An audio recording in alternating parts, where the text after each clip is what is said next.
নমস্কার বন্ধুরা, রুনিয়ের মম কিচেনে আপনাদের স্বাগত। আশা করি সবাই ভালো আছেন। আজ আমি আপনাদের সঙ্গে শেয়ার করব খুবই হেলদি ও টেস্টি রাঙা আলু বা মিষ্টি আলুর পরোটা রেসিপি।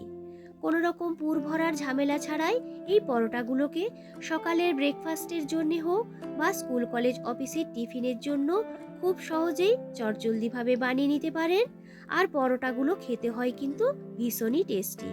দেখেই বুঝতে পারছেন যে পরোটাগুলো হয়েছে কতটা নরম। আশা করব আজকের এই ভিডিওটা আপনাদের ভালো লাগবে।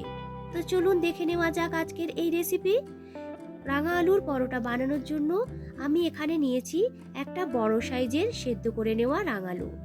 রাঙালুর দুটো সাইড ও মাঝখানটিকে কেটে নিয়ে এই রাঙালুটাকে সেদ্ধ করে নিয়েছিলাম। একটু গরম অবস্থাতেই এইভাবে ছালটাকে ছাড়িয়ে নেব, তাহলে দেখবেন খুব সহজে কিন্তু ছালগুলোকে ছাড়িয়ে নেওয়া যায়। এরপর ছাল ছাড়িয়ে নেওয়া রাঙালুগুলোকে নিয়ে নিলাম একটা বোলের মধ্যে। চামচ কিংবা কাঁটা চামচ দিয়ে এইভাবে ভালো করে রাঙালুগুলোকে কিন্তু স্ম্যাশ করে নেব। এর মধ্যে এরপরে দিয়ে দিলাম 1.5 কাপের মতো আটা। আপনারা চাইলে ময়দা দিয়েও পরোটাগুলোকে বানিয়ে নিতে পারেন, আবার আটা ময়দা মিশিয়েও কিন্তু পরোটাগুলোকে বানিয়ে নিতে পারেন। এরপর এতে দিয়ে দিলাম পরিমাণ মতো নুন, 1/2 টিস্পুনের মতো হলুদের গুঁড়ো, 1/2 টিস্পুনের মতো লঙ্কার গুঁড়ো, আর দিয়ে দিলাম 1 টিস্পুনের মতো ভাজা মশলার গুঁড়ো। গোটা ধনে, জিরে ও শুকনো লঙ্কাকে একটু শুকনো খোলায় ভেজে নিয়ে গুঁড়িয়ে নিয়েছিলাম। এরপর এর মধ্যে দিয়ে দিলাম সামান্য পরিমাণ একটু জোয়ান, আর দিয়ে দেবো একটু কসুরি মেথি। কসুরি মেথির পরিবর্তে আপনারা চাইলে এখানে ধনেপাতা কুচিও দিতে পারেন। এরপর এর মধ্যে দিয়ে দেব 2 টেবিল চামচের মতো রিফাইন অয়েল। প্রথমে আগে সমস্ত উপকরণগুলোকে ভালো করে একটু মেখে নেব। যখন ভালো করে মাখা হয়ে যাবে, একটু একটু করে জল অ্যাড করে একটা ডো তৈরি করে নিতে হবে। ডোটাকে কিন্তু একটু নরম করে মেখে নেব। এখানে কিন্তু একসঙ্গে খুব বেশি জল দেবেন না, একটু একটু করে জল দিয়ে কিন্তু মেখে নিতে হবে। এই ডোটাকে আপনারা যতটা ভালো করে মাখতে পারবেন, পরোটাগুলো দেখবেন ততটাই কিন্তু নরম হবে খেতে। তো দেখুন এইভাবে একটা নরম ডো তৈরি করে নিয়েছি। ওপর থেকে দিয়ে দেব সামান্য একটু রিফাইন অয়েল। ডোটার সাথে ভালো করে তেলটাকে মাখিয়ে নেব। এইভাবে তেলটা মাখিয়ে নিলে দেখবেন ডোটার ওপরটা কিন্তু শুকনো হয়ে যাবে না। ঢেকে রেখে দিয়েছিলাম 5 মিনিটের মতো। 5 মিনিট পর ঢাকনাটি খুলে নিয়ে ভালো করে ডোটাকে আরেকবার মেখে নিয়ে এইভাবে বড় বড় করে লেচি কেটে নেব।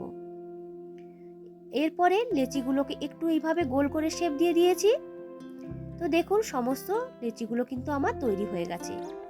এই পরোটাগুলোকে বেলে নেওয়ার জন্য সামান্য আটা কিংবা ময়দা ছড়িয়ে দিয়ে একটা লেচি নিয়ে হাত দিয়ে একটু স্প্রেড করে নিয়ে নর্মালি আমরা যেভাবে রুটি তৈরি করি সেই রকমভাবে পাতলা পাতলা করে এই পরোটাগুলোকে তৈরি করে নিতে হবে। আজকে আমি এইরকম গোল গোল শেপে পরোটাগুলোকে তৈরি করে নিয়েছি। আপনারা আপনাদের পছন্দ মতো শেপে পরোটাগুলোকে বানিয়ে নিতে পারেন। একই রকমভাবে আরও যে ডো থেকে পরোটাগুলো বানিয়ে নেব। এক্সট্রা যে আটা কিংবা ময়দাটা আছে সেই ময়দাগুলোকে এইভাবে ঝেড়ে নেবেন। পরোটাগুলোকে ভেজে নেওয়ার জন্য প্যানটাকে ভালো করে গরম করে নিয়ে দিয়ে দেব একটা পরোটা ওই গরম প্যানের মধ্যে। দুদিকটাকে প্রথমেই ভালো করে একবার সেঁকে নিতে হবে।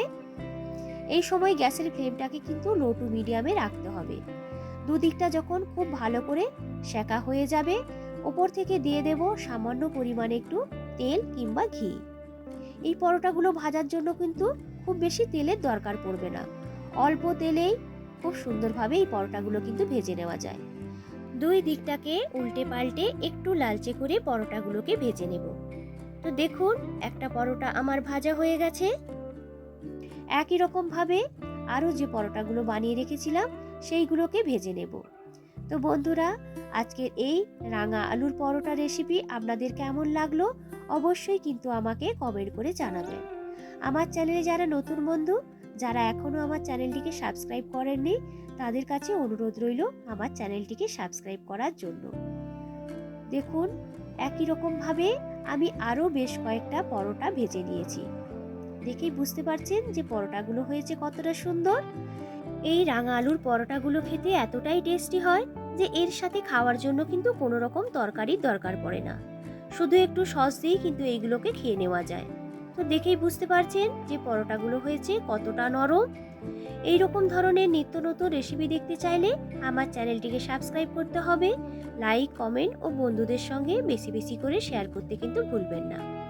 আবারও হাজির হব নতুন কোনো দিন নতুন কোনো রেসিপির ভিডিও নিয়ে। ভালো থাকবেন, সুস্থ থাকবেন সবাই। আজকের মতো টাটা।